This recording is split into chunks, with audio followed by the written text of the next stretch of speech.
Move on to Thursday, day 3 of the Cheltenham Festival.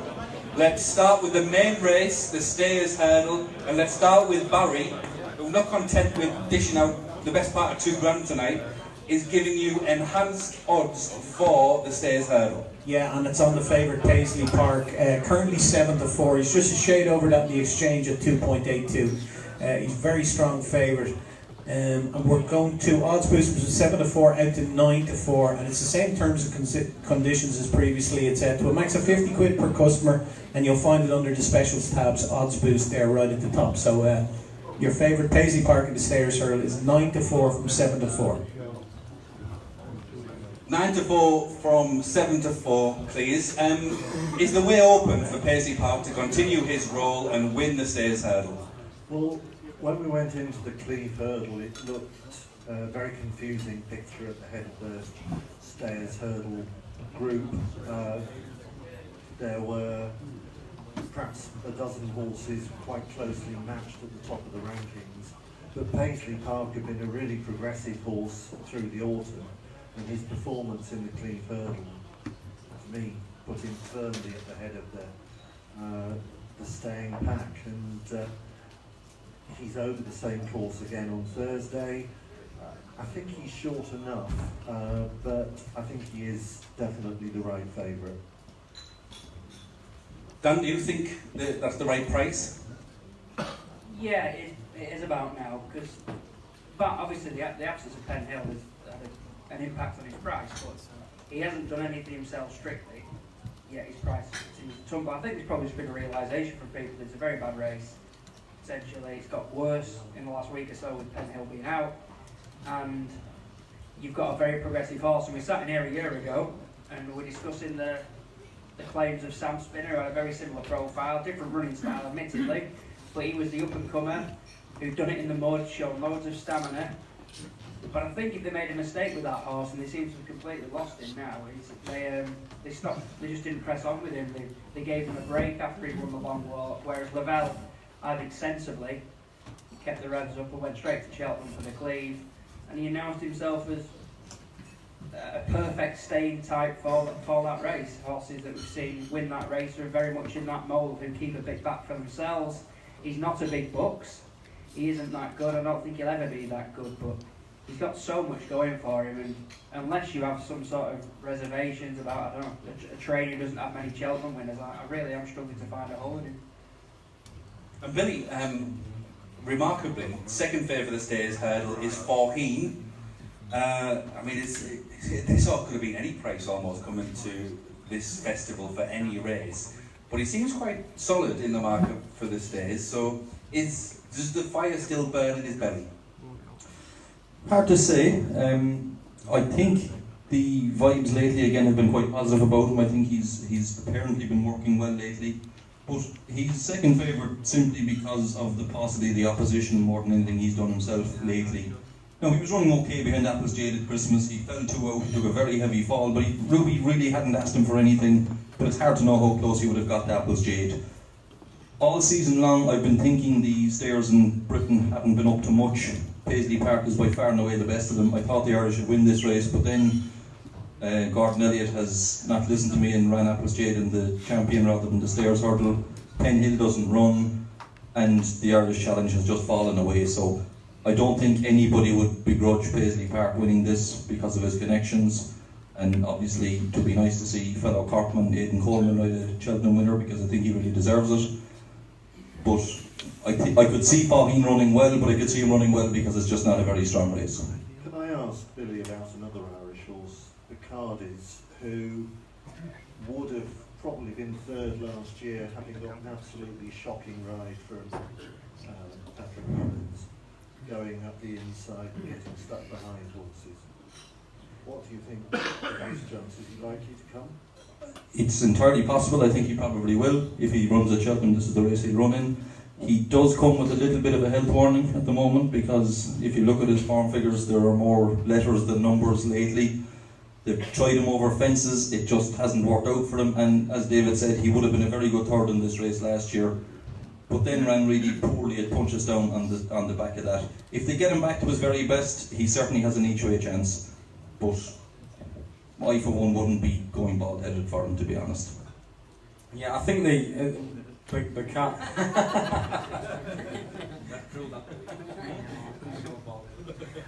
I'll keep that one stacked up for later.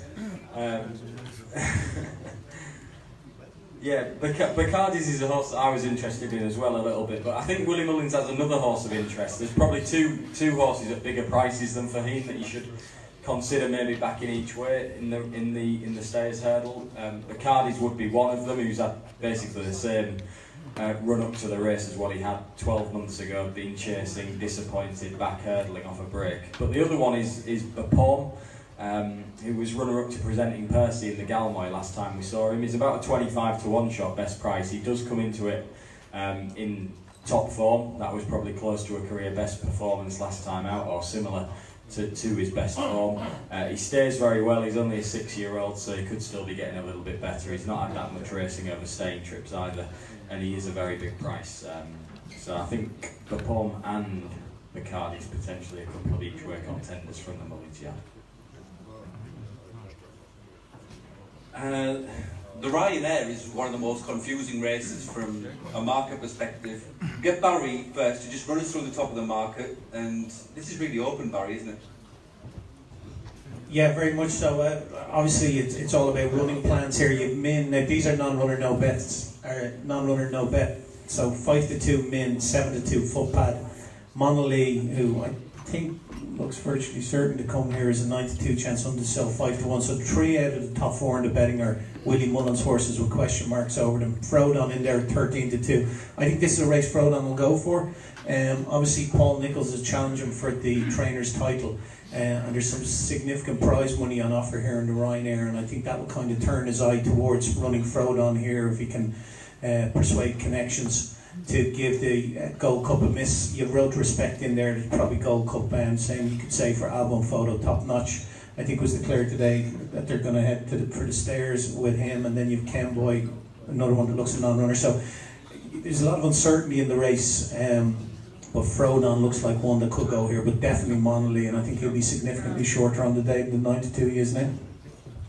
Just before we get the panel's view on the Ryanair, I've got a note here about a car that needs to be addressed. I don't know what exactly has happened, whether it's wrongly parked or not. MV11 VKP, and it's a grey Skoda. So if you can just A, have a look outside and make sure everything's alright, and B, sort your life out because you're driving around fucking Skoda. And I can talk, I promise you I can talk. That would be much appreciated. Billy, so the top of the market's all Irish. Can you bring any clarity to this confusing picture? Well, as I said earlier, it looks very like Footpad is going to run in this race. That seems to be the news coming from Closutton. Apparently they've been schooling him without hind shoes lately because he has suffered overreaches in both of his runs this year. Certainly his first run at Naas, you can put a line through the disc, and Calvados beat him. He pretty much halved defence at Naas. He was never going to win that race after that.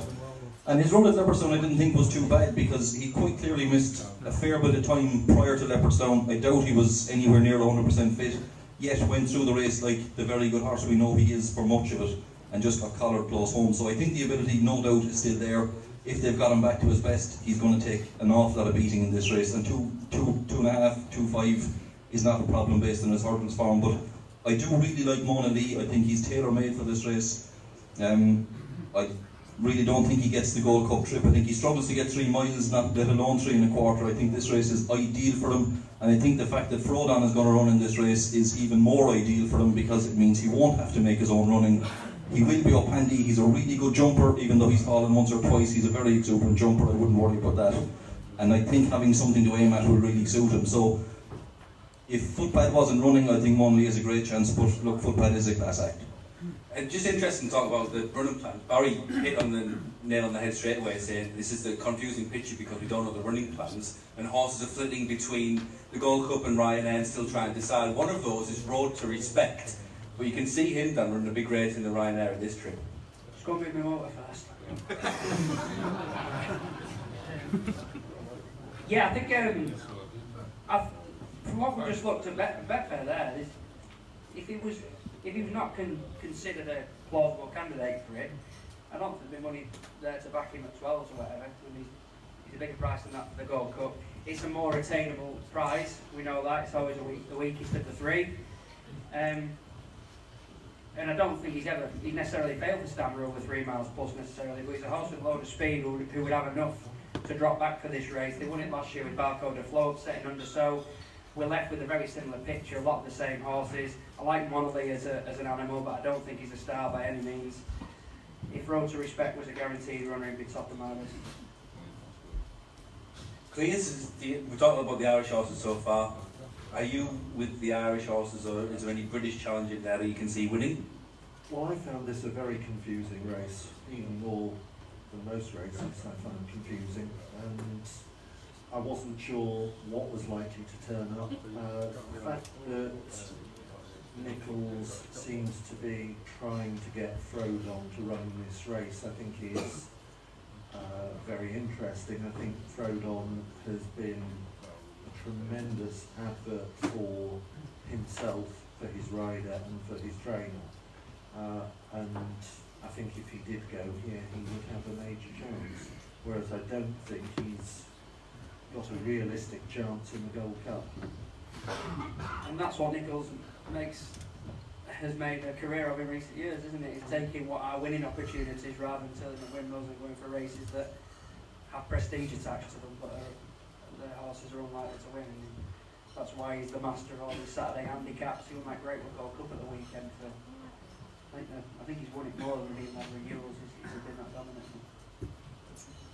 Yeah, the vibes are very much that Footpad will be running in the Ryanair rather than the Champion Chase. I think if he does, he's going to take a hell of a lot of beating, and you can back him up 7-2, I think, with Betfair at the moment. Footpad, and that will look, in my opinion, a massive price if he lines up next week. I think he'll be a hell of a lot shorter than that.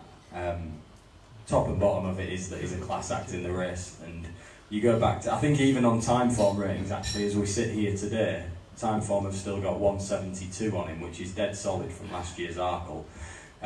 That's higher than Bouvedere, it's higher than Clan des Beaux, it's higher than Apple's Jade, it's higher than I think the stay at Paisley Park in the Stayers Hurdle.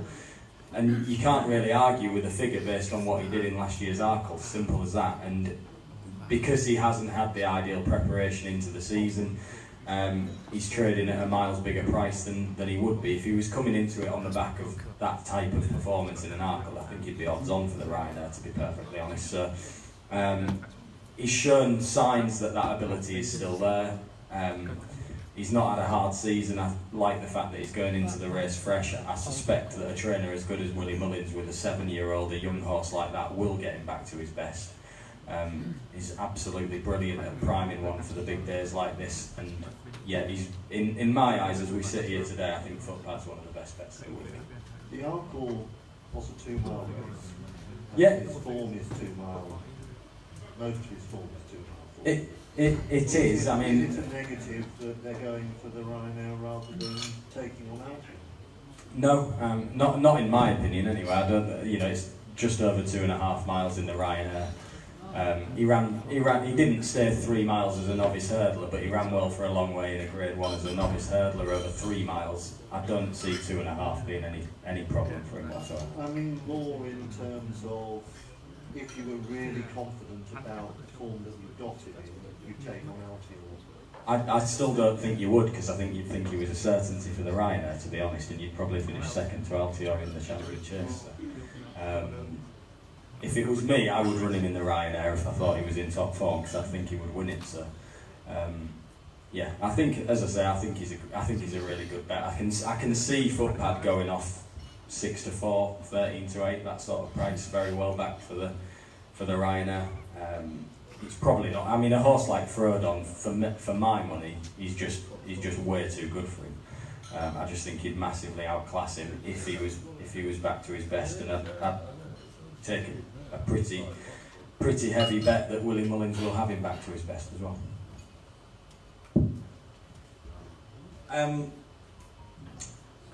We had a question earlier about left-handed or right-handed, and generally the suitability of the track. Just as Clea is talking about the JLT, whether Lost in Translation, who's favourite or disputing favourite at least, whether he thinks that that horse is a better horse at Cheltenham. Do you think that he's going to improve now he's going back to Cheltenham? Because he's got this running battle with Defi de Soy, but he beat him when he went there over Christmas. Yeah, I mean, I think it is.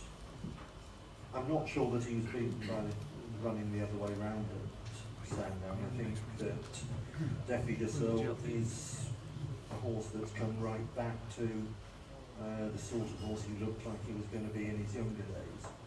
But I do like Lost in Translation a lot as a horse, and I think he's got a really good future. And I think in what is likely to be a race that will cut up quite a bit, because virtually everything in this race has got entries in one or two other races. Apart from Lost in Translation, there's only really Ben Paul's horse, whose name escapes me. Kildisart, who's only got this as his entry. So it could turn out to be a rather substandard race, and if Defi de Soy is going for the Arkle, then Lost in Translation should be a relatively short price. Totally agree. I saw him at Chepstow last season, and clearly he's a way better paddock judge than I will be, but you could tell then that this was a serious specimen of a horse, loads of scope, loads of power about him. He was always going to be a better chaser. He's proved to be so. He nutted heads with Le Bagoa. Ron said earlier about the difficulty of giving weight to these mares when they're good. He's found that too tough a task, but acquitted himself really well and pushed her close on the first occasion. So I don't think his ability is in question, and the way he came up the hill to worry Defi de Soy out of it. I mean, that if you watch that race, the decision should have been pretty clear cut that Defi was going to drop him trip, while Lost in Translation would stick to the JLT distance. And if he does so, you see him jumping extremely well and proving himself a horse of great potential, which I still think. Can I just make a point on that? Because the Dipper, when they met, was the extended 2.5, so they ran over nearly 2 mile 1, nearly 2 mile 5, sorry, in the Dipper, and it's just short of 2.5 miles in the JLT. So you are looking at them running at not far off a furlong shorter in the JLT than what they are in the Dipper, and they jump one fence less as well. So it is in theory a less exacting stamina test, if you like, than what the Dipper was when he was outsteered by. No, I'm just wondering if you think that'll make a difference to them. Well, if those two ran, yeah, but they're like, as it seems now, very much that Defi's heading for the Arkle. Well, he's still. I was going to say he's still sort of a dead solid 4-1 shot for the JLT on the Betfair exchange. So I think at the moment, as it stands, it does look as if he's a much shorter price to run in the JLT than what he is in the Arkle. I think his jumping would be a bit of a niggle. First time he went there, he won his way around, and this will be likely to be a bigger field. As Clay says, it's a loads that are entered in different races, but I don't see it cutting up to single figures. I imagine there'll be a fair few for that reason who are rags who might want to have a crack at it, as you mentioned earlier with the RSA. He's perhaps not got the same quality as Defi de Soy. He's not got as much pace either, but he does have a verdict over him at Cheltenham, and this will be, despite the shorter distance, it will still be a test of stamina at the trip. And I think he's proven solid and sound jumping will stand him in good stead and give him an edge. There's been a single figure field for the last 3 years. As I was saying, it's the only Irish runner, Billy, at single figure odds for the JLT is Real Steel. What can you tell us about him? Yeah, Real Steel was in the process of possibly winning a Grade 1 novice hurdle last year at Leopardstown. I'm sure people remember both himself and Sharjah falling at the last. Real Steel took a really heavy fall that day, and I just think it kind of upset his season last year. After that, they tried him at a variety of different trips. They ran him in the Albert Bartlett. I don't think he got home over 3 miles, but he's taken really well to fences this year. He's probably unlucky not to be 3 from 3, but at the same time, the balance of his form would suggest he is a bit defined. I wouldn't be at all surprised to see him running well. I think he's, without a doubt, the best of the Irish that will turn up in this race. But whether that's quite good enough to win, I wouldn't be all that confident. The rest of the Thursday consists of a Thames Handicap, Brown Advisory Plate, Kim Mule, so 3 handicaps, And sort of one of the darker horses, but one of the strongest horses in terms of price for the Mares Novice Hurdle, an Epitante.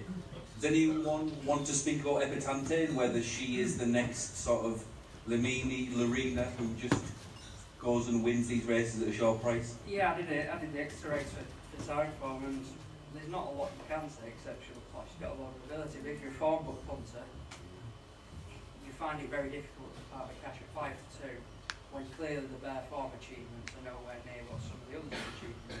She looks extremely good, but it's all you can say. And perhaps a similarity might be with Lorena, but there'd be way more depth to what Lorena's achieved in the lead up to her Cheltenham race last season than there would be with Epitante in the lead up to hers. I like one at a much bigger price in this, or it's seemingly a much bigger price. That may suggest that she's not going to run, but I like a horse called Elusive Bell for the Whaley Cohen and Nicky Henderson. So, horse comes over after 3 runs in bumpers at Peter Bide in Ireland. He's sent off at 4-5 to beat a horse called Thistle Do Nicely, who was a dual winner, raid 130. Yeah, he was giving her a load of weight, but she absolutely battered him. And then she's gone to Sandown, and if you could have picked a track that would have been completely against her, particularly on bad ground, it'd be how the punishing nature of Sandown. She carted Whaley Cohen to the front. She ploughed through the third last, barely broke stride. Entering the straight, she's a 1.1 chance on Betfair. She looks like the race is hers, but she just took too much out of herself. She's a flatbred by Elusive Pimpernel. An unusual pedigree for Henderson to have, really. But it points to me as being a horse that in a truly run race away from terrible ground, if she's within touching distance on the home turn, I'll be amazed if there's anything with her level of speed. When you're dealing with standard setters like Posh Trish, who's likeable but has a touch of the slows, I think she's the only thing that's off putting clearly is the market at the moment, but I think she's got a right chance. I actually quite like an Irish mare in that race. The Irish have dominated the Mares Novice Hurdle since its inception, and I think we've got a pretty good bunch again this year. It's a race that Willie Mullins has done particularly well in, but I'm not convinced about his runners. It's very hard to see what's his number one in the race. But the mare I really like is Honeysuckle. 3 from 3 for Henry de Bromwich. She won a pint a pint. She was sold for 110 grand after that, which is huge money for a mare after winning a pint.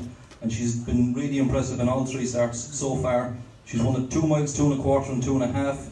So she's not short of speed, but she'll stay really well. And I think just looking at her, she just always seems to, once she gets to the front, she kind of thinks she's enough done. And I think there's probably a lot more in the tank than what she's letting on. So I don't have a strong opinion on the Epitantes. I'm not sure how good they are, but I do think Honeysuckle is a very good mare.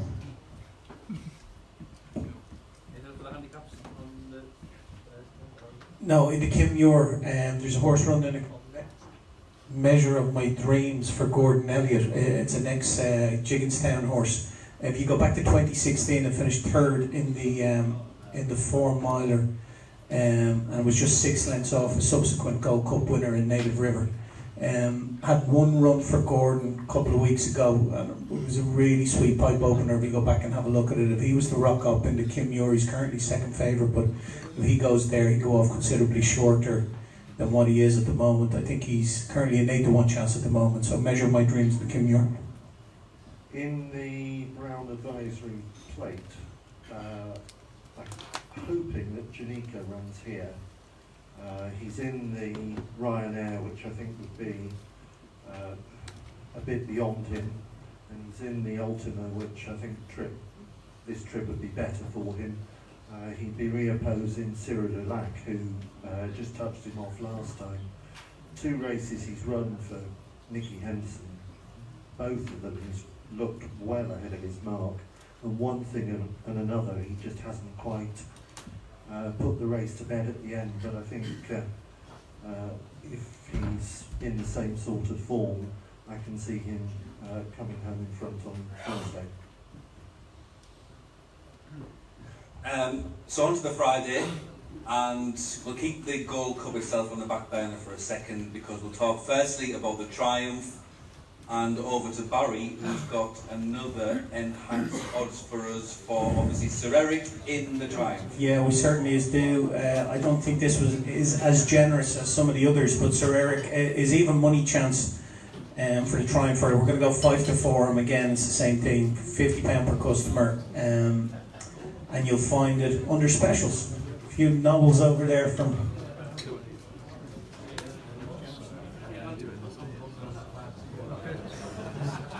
Billy thinks the 5 to 4 is very gentle.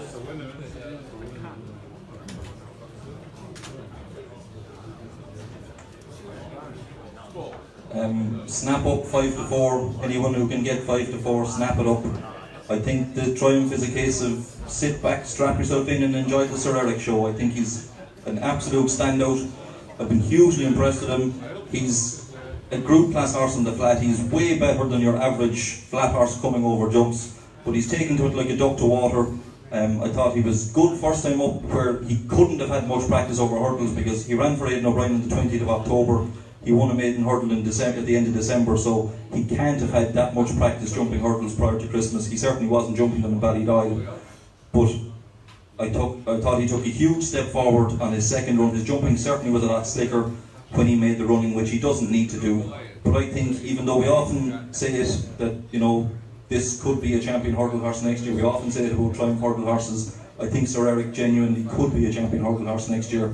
I think he's a touch of class, and I doubt he'll go off at odds against on the day. Certainly the vibes from the Ballydoyle Coolmore side that I'm hearing are really, really strong about this horse. It looks to me as if Aidan's had a word with JP and said, do Joseph a favour and stick this horse over hurdles and get us the next Ista bracket. You know, he was a third in a long distance cup of Group 1 flat race on Champions Day at Ascot back in the autumn. He's only had sort of 5 starts on the flat. They've got a proper cup horse there for next year, and yet we're seeing him over hurdles. That wouldn't ordinarily happen, and yet we're seeing Sir Eric in a Triumph. It's rarely a particularly strong division. He does look a complete class act. And not only that, but the race looks to a cut up as well. Fakir Dudari, the stablemate, not taking him on. Doesn't look like that anyway. I think the British juvenile hurdlers are a pretty ordinary bunch who won't be able to lay Sir Eric, and he's likely to be one of the sort of strongest backs.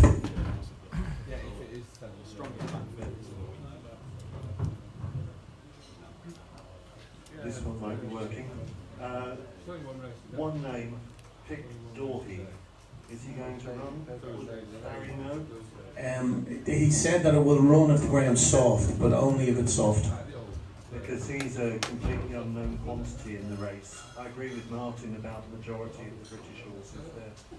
They are a substandard bunch, but this is a horse that was second in the Camber Ceres, the biggest of the French 3-year-old hurdles.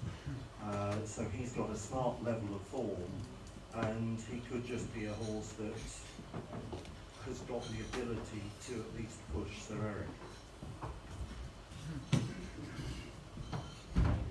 Eric. Right, let's talk about the Albert Bartlett then before the Gold Cup itself.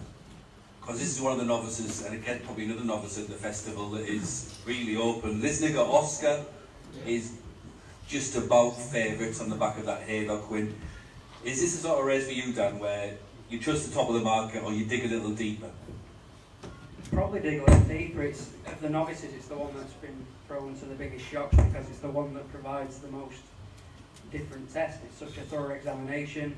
I've seen many an apparent good thing turned over in this. There's that supposed steering job of Gordon's a couple of years ago, wasn't there, that didn't deliver.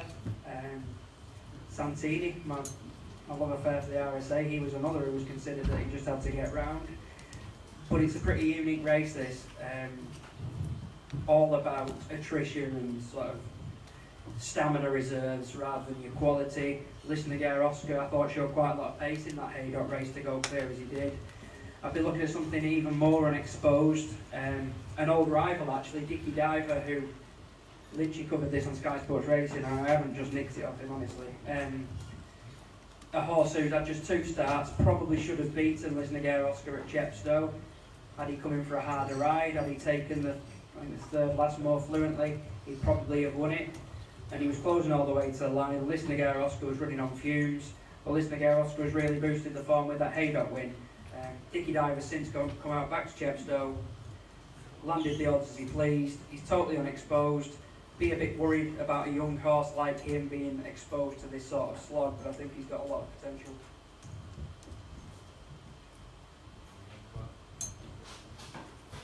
I think it's a horse. It's a race where you need a horse with a bit more experience. That's what would put me off the likes of a Dicky Diver, and also Commander of Fleet from the Elliott Yard, who would have a serious chance on form. But he just looks to me like a big kind of a raw horse. I think the Albert Bartlett might come a year too soon for him. I'd like something that's a little bit more established, and also I'd like something that can jump, which sort of rules out Relegate, who would have a real chance if the hurdles didn't get in the way. Rhinestone has a squeak. Derlin Ross has a squeak if it comes up very soft, but it's a bit of a slog. It's a tough race, and I don't think I'll be having a bet in it. Right, let's move on to let's move on to the Gold Cup itself. Let's have a quick show of hands firstly in the audience to do with presenting Percy. The fact that this horse hasn't jumped a fence in public this season, who out there sees that as an issue? So hands up if you think it's an issue that this horse hasn't jumped a fence in public, and those who don't, yeah, this is an even split, more or less. You don't, Barry. What do you think about him? I think obviously they would have liked to get a run into him, but I don't think, like last year when you look at him as a novice, and everyone's saying, oh, this is his first time he's going to be jumping in open company, and there is an element of truth to that, you know. Grade 1, experienced Grade 1 chasers and jumping at that fraction faster than they do ordinarily. But if you go back to his runs last year, he won a handicap against seasoned handicappers in Fairyhouse last year, and he was only a novice and he never touched a twig. Jumping is one of his fortes. This horse, as we saw last year when in the RSA, when Album Photo was coming to challenge and fell at the last, he pinged it and away he went. Obviously, things haven't gone, I'm sure, according to plan. I'm sure at the start of the season when they said the Gold Cup was going to be the target and they worked their way back from there, they didn't envisage that their only one run would be in a hurdle race in the Galmoy in Garum Park. Having said that, by all accounts he's in fine fettle. He's coming there a relatively fresh horse. Having said all that, I don't fancy him. I fancy Clandazobo myself in the race, and I think Clandazobo will go off favourite. But presenting Percy from an Irish point of view, they can't see him get beat. And you know, that whole kind of, you know, cute tourism that goes on with Pat Kelly, and he won't speak to the media and all that. The Irish just like that even more, you know, and I know it sticks in the craw a lot of the British journalists, but that's part of the whole shtick, should I say, with presenting Percy, and he has a serious following. I think it's Barry suggested there that Clandazobo might go off favourite. Do you think he probably should be favourite given what he's done this season? I do, yes. I've been saying it since the King George. I don't think he got the credit that he deserved immediately after the King George, because people were looking at My Bike not running his race, Native River jumping left rather, and things that were going on in that. But I thought the way that he went through the race, the way that he finished the race, he deserved more credit than he got, and he couldn't have done much more than he did in his trial race. In contrast to presenting Percy, he's a horse who his whole season has gone exactly as Connections would have wanted it to. I don't think he'll have a problem with the trip of the track myself. I think he should be favourite.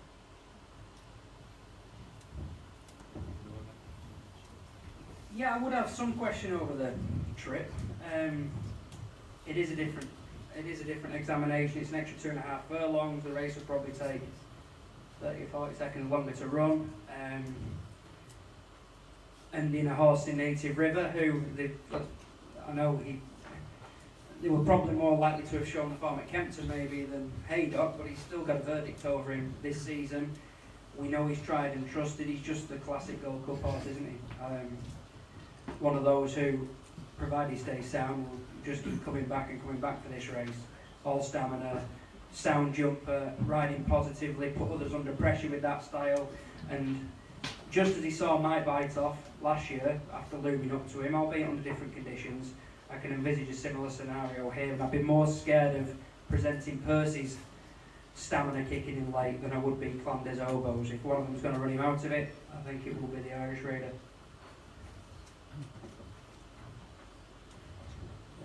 Bill?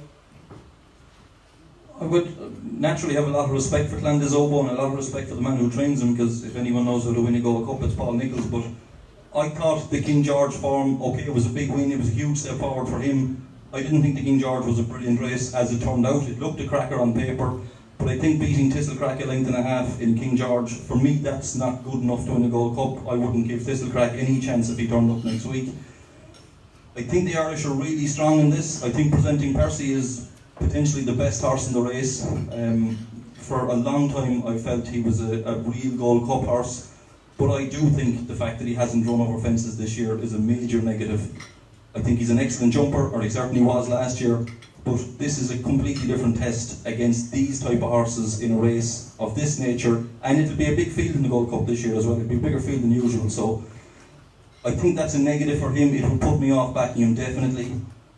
As we saw in the quiz earlier on, Willie Mullins has finished second in the race 6 times, but I think this might be the year where he eventually cracks it. He's got 4 really live candidates. Bells Hill ticks a lot of the boxes, as Dan was saying. Album Photo has improved hand over fist since he fell in the RSA last year. Slight question mark about the trip, whether he get 3-2, I'm not convinced. Invitation only won well in the Thyestes. It was a big win off a big weight, and he won it off a bigger weight than Jackadam, who went on to finish second in a Gold Cup, but I think this is a better Gold Cup than Jackadam finished second in. But I really like Kemboy, who, a little bit like Clondizobo, I don't think got the credit he deserved at Leopardstown. I thought that was a huge performance for a horse that just keeps getting better and better, and I think we haven't reached his pinnacle yet. I thought the way, I looked at the race again last night, if you look at the turning for home at Leopardstown last time, they were stacked up behind him. It looked like a case of him getting swallowed up, but he was 6-7 lengths clear of him at the line and going further away. I think he's got untapped potential at this trip. I'd be very surprised if Ruby rode him, because he's only ridden him once ever. That was the day he won his maiden hurdle. He's never ridden him over fences, so I think he'll probably ride Bells Hill, which might push out Kemboy's price a small bit, and I think in a wide open race, I think you could do a lot worse than have a few good on Kemboy.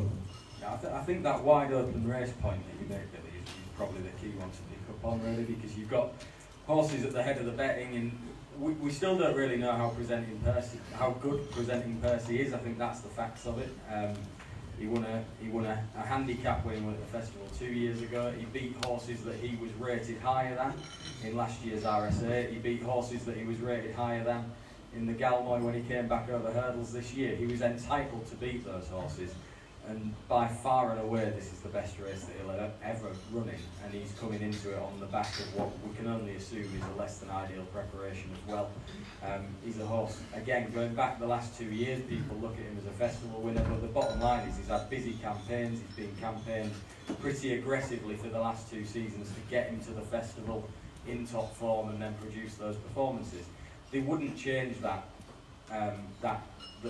that way of preparing the horse if all had gone well with him. They wouldn't just revert to a quiet campaign with the Gold Cup in mind. I'm pretty sure there must have been a problem, whatever it was, along the way physically with him that has stopped him from having the sort of aggressive campaign that he's had the last 2 years. So that's another negative, as well as the fact that we just don't know whether he's good enough to warrant being as short as he is in the market, Presenting Percy at this stage. We talk about, if you again, you look at novices when they go and win their novice, and then they've got to go and prove themselves the next season. Look at Sam Crow, for instance, is a perfect example. He won his novice hurdle last season. Then you've got to go out and do it and prove yourself when you go into the better races.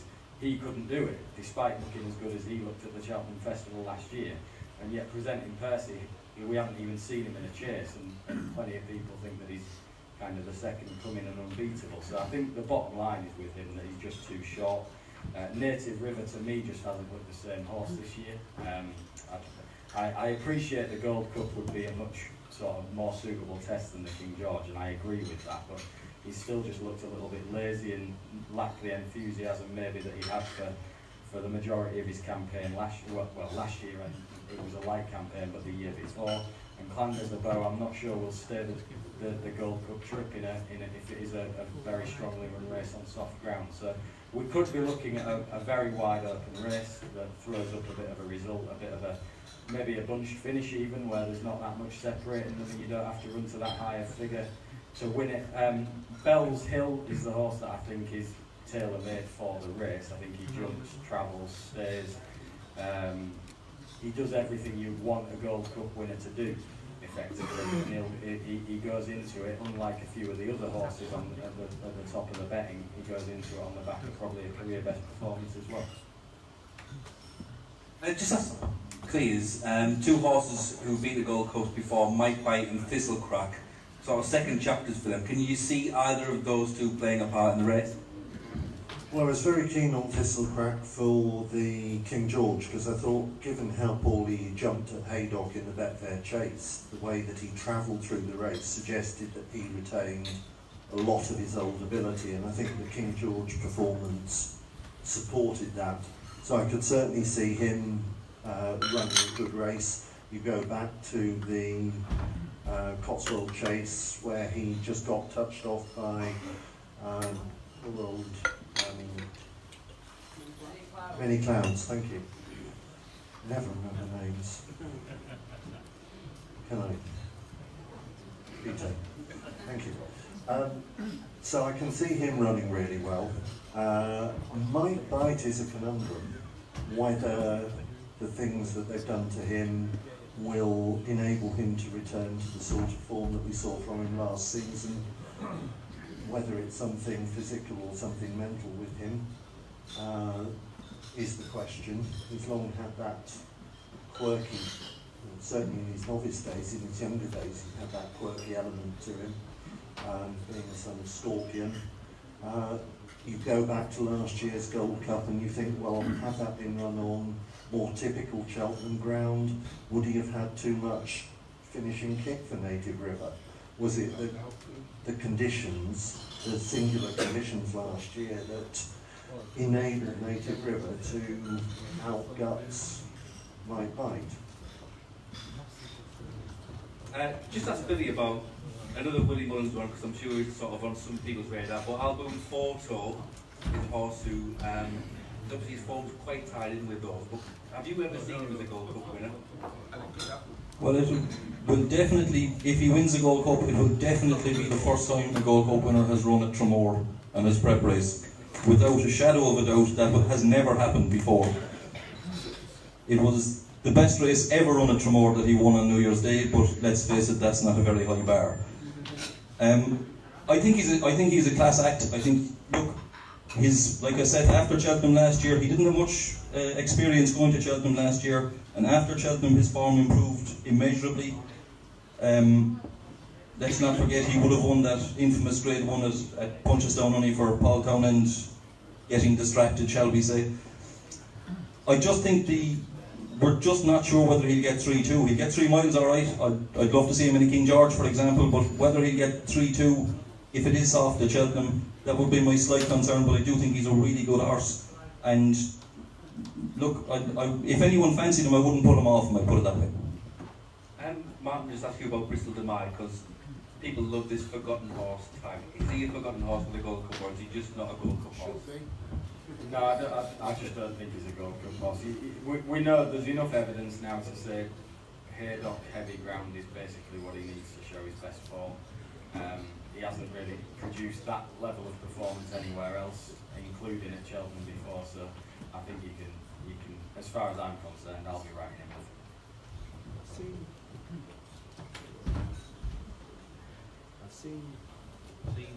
Let's try that one. Shattered Love was so good in the JLT last year, winning that race. Going up to 3¼ miles, she's often given the impression of this sort of... Speak up! No. Microphone there. I think it's the microphone. Oh, no, it's not the microphone. It's me. Shattered Love won the JLT last year in very impressive fashion. Saw the trip out really well.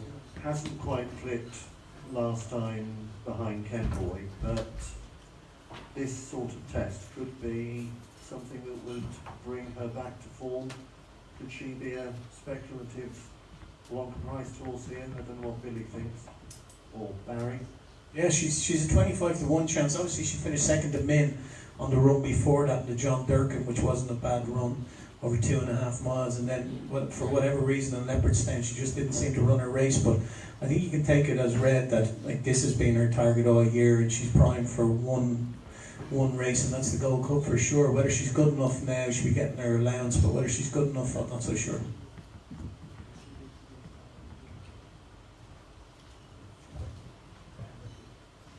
I think that's the beauty of this race, though. It's so competitive this year. There's so many you could give a chance to, that you do have really good horses who are essentially rags in the betting. The likes of Annabelle Fly, who finished third in it last year, I thought ran a lovely trial at Gordon behind Mona Lee over 2.5. Way too short for him. There's no reason why he won't run his race again next week. And if the ground did happen to come up good, which I'm not sure it will, and I'm not even sure the horse will run in the race, but I wouldn't dismiss the chances of the storyteller to run into a place at a huge price. I think he's about 66s, but I think he's been crying out for a try at this trip. But I do think he wants good ground, but it's without a doubt the race of the week for me. I think it's the best Gold Cup we've had for years, and I can't wait to see it, to be honest. Let's sort of round this up then by going along the line. What is the best bet for your money in the Gold Cup? We'll start with David, we'll end with Barry. Best bet for the Gold Cup? I'm on Clandes Oboe, so I'm very keen on him. Native River each way. I'll say Ken Boy. I was really impressed with Ken Boy, and that form's really strong. Yeah, Bell's Hill for me. Billy? Ken Boy for me. Road to Respect for me each way. Oh, there you go. We'll have a chat about the rest of Friday. There's a few handicaps and the Fox Hunter, of course. We can chat about that. There will be time for any more questions if anyone's got any more questions. And then we will at the end. Have we got a graphic for our charity bets, our best bets of the week? If not, we'll just tell you those, but it doesn't matter right now. Oh yeah, we have. That's at the end. Anyone got any other fancies for the rest of the Friday in the handicaps or the other races? Yeah, quick one. Not Another Muddle's a horse I like for the Grand Annual. Now, it's a race where it tends to be starved of unexposed horses. It's regularly the same faces. Last year saw a 10 and 11-year-old fill the places. The Kerry Lee Trade pair, Top Gamble and Gino Trail. The Gino Trail's a horse who actually ran against Not Another Muddle at Sandown on Not Another Muddle's reappearance. For a horse who'd had only 2 starts, he was thrust into this handicap after a year off. They went a strong gallop, as they always do when Gino Trail's in the race, and he just coped with the examination extremely impressively. Finished 3rd, got caught a bit further back than the first 2. Dollos won the race, who then shaped well on Saturday until the trip found him out. Gino Trail's been 2nd again since, but Not Another Muddle took a real step forward and absolutely hacked up in a race back at Sandown next time out. No ill effects from turning out quickly, so that's encouraging to say he had a year off. And he just looks for a horse with such inexperience that he's almost wise beyond his years, and I can just see him travelling, jumping really well and being produced late on. He's definitely a handicap standout on the week for me. Particularly with any second now, I mentioned the charity bet, being 25s on Betfair for the race, I thought he might win.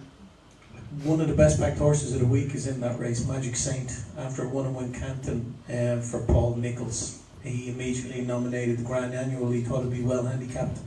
It was 25-1 chance after that race, and there's been nothing but money all the way for it. It's into 11-2 favourite now, so just want to be mindful of. Just had a question for Barry. Someone on Twitter has been accusing me of being paid to tip Paul Nichols horses, but You do a lot worse, I suppose. Than what price is he for the top trainer? yeah, there has been money for him in the last couple of days off the back of his good run. Just let me check here. Gordon, Paul's 10-1. He has been 14 and 16-1, but he's into 10-1 now in the sportsbook. That market set by Gordon Elliott, 5-4, 6-4 Nicky, 130 Willie Mullins, and 10-1 Paul, 20-1 bar those 2. What do you know, Barry, of this other handicap thing? Because obviously there are 2 handicappers that have been all the talk for Nichols. You mentioned Magic Saint. Give me a copper as well. This lightly raced 9-year-old in the Ultim on the Thursday. Yeah, he's into 13-2 favourite now after being around 12 and 14-1 as well. Paul seems keen on him, for anything I've read. from his stable tours. He seems keen on the horse. He says it's the first time he's had him right, but I think for me that's one of the hardest races of the week, the Ultimate. Yeah, I fancy Manella Rocco a bit in that, and as soon as that starts to happen, you think it's probably time to sit down. Billy, the Martin Pipe conditional handicap hurdle, that's one the Irish usually win. Is there any dark horses or any radar horses on your list for that race? Yeah, don't know how dark they are, but a couple of ones that caught my eye going down through it. As you say, the Irish have a great record in the race. Gordon Elliott runs a horse called Cartwright. I think this is probably the race he'll go for because it looks the most likely one that he'll get into. He looks to me like a horse that's been building up to something. His form figures are nothing to write home about, but I thought he shaped better than the result on more than one occasion this year, certainly the last twice. And I think this sort of race is tailor-made for him. But the one I'd be really interested in here is Uradell from the Willie Mullins Yard. He won the GPT on the flat at Galway last year and was heavily backed to follow up in a 206 handicap hurdle, but unfortunately fell. I thought he ran a really eye-catching race behind Off You Go in the Ladbroke hurdle. I think it's still the Ladbroke hurdle at Leopardstown last time out. Got an ordinary ride from Ruby Walsh, which is something we've been saying with increasing regularity this year. But maybe things just didn't pan out from that inside track. But I think the 2.5 miles of this race would really suit him. And it won't be as competitive a race as last time. So I think if Uradell runs in the conditional jockeys race, I think he could take a lot of beating. Yeah, there's only sort of one. I tend to wait until pretty much the decks come through to look at the handicaps, really. But I have got an eye on I'm a Game Changer for the county hurdle. He's just a horse that's got loads of speed, travels very strongly through his races and gives himself a chance, basically. So I think it'll be a big price because there'll be horses that are a little bit less exposed, if you like, than I'm a Game Changer that'll be dominating the betting, but you're probably looking at 25, 33 to 1, something like that. He comes into the race on the back of... He won at Newbury, he was clinging on at the finish just after Christmas, but he powered through the race at Newbury and just doesn't do a lot in front when he gets there. So I still think he's a horse with a stack of ability. He's getting better all the time. He's a proper... That was 2 mile 4.5 at Newbury, and he probably just barely stayed the trip, but he's got lots of speed to be dropping back in trip on a track like Cheltenham. So good word for I'm a Game Changer in the county. And I was speaking of Matt Chapman. Matt Chapman, I need another mic.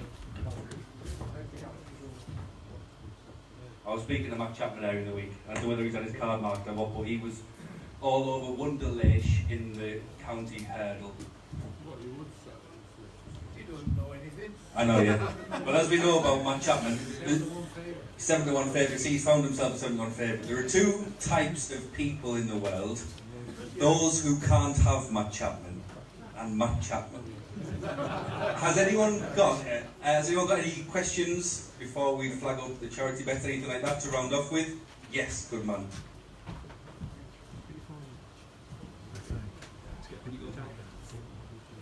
Just for Barry, really. I tried to get on horses. Yeah. Paisley Park, 50 quid, 94. I logged in properly. Said I could have between 10 pence and 50p. Would you have taken the back? Did anyone else in the room have that problem? Because you could have come and said to me if that was the case, but I don't think, like usually if there was an issue, I hear it on Twitter, people would be very vocal. Did anyone else have a problem in the room getting on? Anyone else?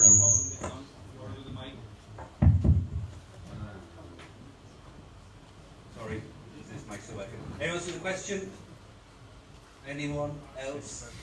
Right, well, we'll put the charity bets and we'll have a brief word about why we fancy them. And then that's that. Good luck for Cheltenham. Are we going to get these up? Right. Riders on the Storm, on the is one word. And Champ, I've gone for Champ. I know that the lads were a bit dubious about him, but I think he's the highest achiever in the race, and he's done it without hitting fifth gear as yet. So I'm pretty convinced that he and his experience will stand him in good stead. Dan, your two are Glenn Forster for the Arkle. Any second now is for the Close Brothers, but just generally that's an interesting horse. Might not be that Yeah, I think it refers to when he's going to get taken out of the race that I fancy him in, actually, any second now. In his absence, I might suggest a ton on at Santini instead, when I'm pot committed now, particularly it's no bet, no harm done. But yeah, Ron and I going head to head, I see there in the article, I know which way that'll end. Billy, as you've heard, is very, very confident on Sir Eric. Sayed Burley in the Pertemps final as well. Yeah, all in on Sir Eric. Sir de Burley, for me, got the ride of the season at Leopardstown from Davy Russell.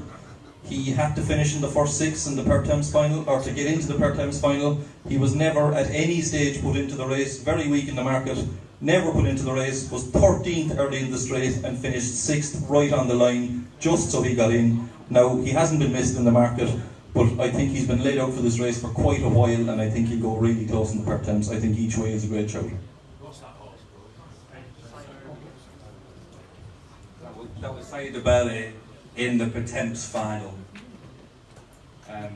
Yeah, I do like that Duke de Genève for Willie Mullins in the article. I think this strong run 2 miles will be perfect for him. To be honest with you, I was in a bit of a rush doing this afternoon. I think the best bet of the week as we sit here today is actually Footpad for the right there.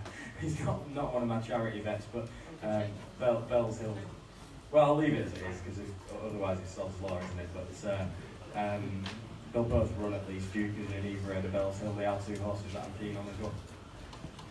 And Clears, we know you're punishing for Flanders or Bow, but you like Bacardi's at a price in the States.